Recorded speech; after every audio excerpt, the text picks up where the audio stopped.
Praise the lord. ప్రభుతో ప్రతిదినం అనే యొక్క ఆడియో డివోషన్స్ ద్వారా మిమ్మల్ని కలుసుకున్నటకు నాకు చాలా సంతోషంగా ఉంది.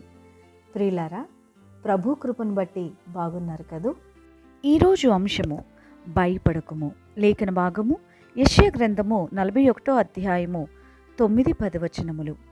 బూదిగంతముల నుండి నేను పట్టుకొని దాని కొనల నుండి పిలుచుకొనినవాడా, నీవు నా దాసుడువనియు నేను నిన్ను ఉపేక్షింపగా ఏర్పరచుకుంటుననియు నేను నీతో చెప్పియున్నాను.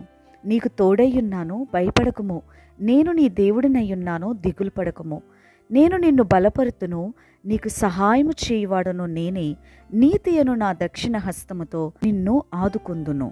స్నేహితులారా, ఇజ్రాయేలీయులను చెర నుంచి విమోచించినప్పుడు ఐగుప్తు దేశం నుండి కానాను దేశం వెళ్ళేటప్పుడు ఇజ్రాయేలీయులను తరుముకుంటూ ఐగుప్తు సైన్యము బహుబలంగా వస్తూ ఉన్నది.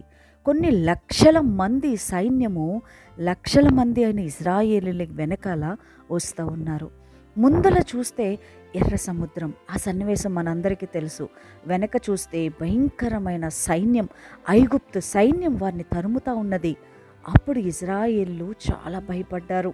అయితే వారు అంటున్న మాట, వాళ్ళ నాయకుడైన మోషేతో ఇలా అంటున్నారు: మాకు ఐగుప్తులో సమాధులు లేవా? ఇక్కడ మమ్మల్ని చంపుటకు తీసుకొచ్చావా అని వారు భయాన్ని వ్యక్తపరుస్తున్నారు. సహజమే కదా, ప్రతి వ్యక్తి కూడా అననుకూలమైన పరిస్థితులు వారు ఎదుర్కొంటున్నప్పుడు, భయంకరమైన మనుషులు వారి ఎదురుగుండా నిలబడినప్పుడు ఏమి చెప్పాలో, ఏమి చెయ్యాలో, ఆ పరిస్థితిని ఎలా దాటాలో, ఆ యొక్క సుడిగాలులనే శ్రమల నుంచి ఎలా బయటపడాలో ఇవి ఏమీ అర్థం కాక భయపడుతూ ఉంటారు. అయితే అలనాడు ఇజ్రాయేలీయులు ఎర్ర సముద్రం ఎదురుకుండా నిలబడినప్పుడు వెనకాల ఐగుప్తు సైన్యము తరుముతా ఉంటే, భయపడకుడి, యెహోవా అనుగ్రహించు రక్షణను మీరు ఊరకెయే నిలిచుండి చూడుడి అని చెప్తా ఉన్నాడు. ఆహా, అంత ధైర్యంగా ఎలా చెప్పాడండి మోషే? ఏమంటున్నాడు?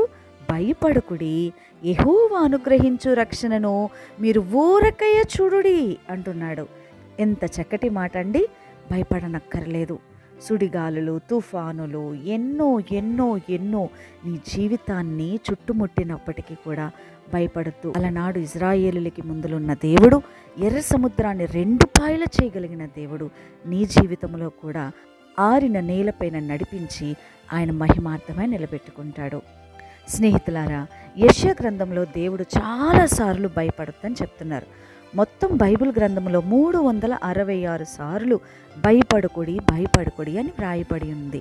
అంటే ఈ సంవత్సరం అంతా కూడా ప్రతి దినము మీకు ఇవ్వబడే సందేశం ఏంటో తెలుసా? దేవుడు భయపడకుడి, భయపడకము, నేను నీకు సహాయం చేసేదన్న నా లేఖనము నీ జీవితంలో నెరవేరుతుంది. దేవుడు అట్టి కృప మహాభాగ్యము మీ అందరికి అనుగ్రహించునుగాక. ఆమెన్.